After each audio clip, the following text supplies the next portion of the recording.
សេណារីយ៉ូអាក្រក់បំផុតដែលមនុស្សគ្រប់គ្នាខ្លាចរអាលោកគីមចុងអ៊ុនប្រមានធ្ងន់ទៅកាន់ពិភពលោកថានរណាហ៊ានប៉ះកូរ៉េខាងជើងនុយក្លេអ៊ែរនឹងបាញ់តបវិញភ្លាម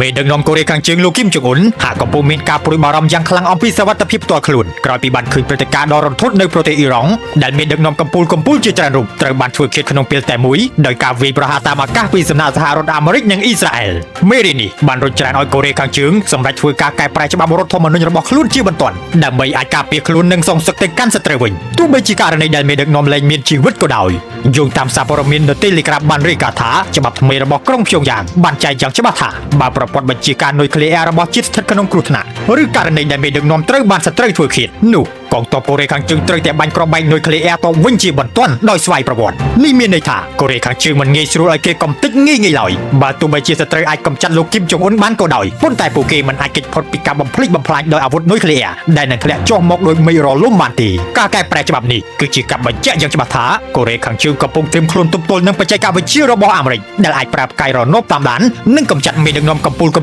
បានយ៉ាងងាយស្រួលដោយអ្វីដែលបានកាត់ឡើងនៅអ៊ីរ៉ង់ថ្មីនេះ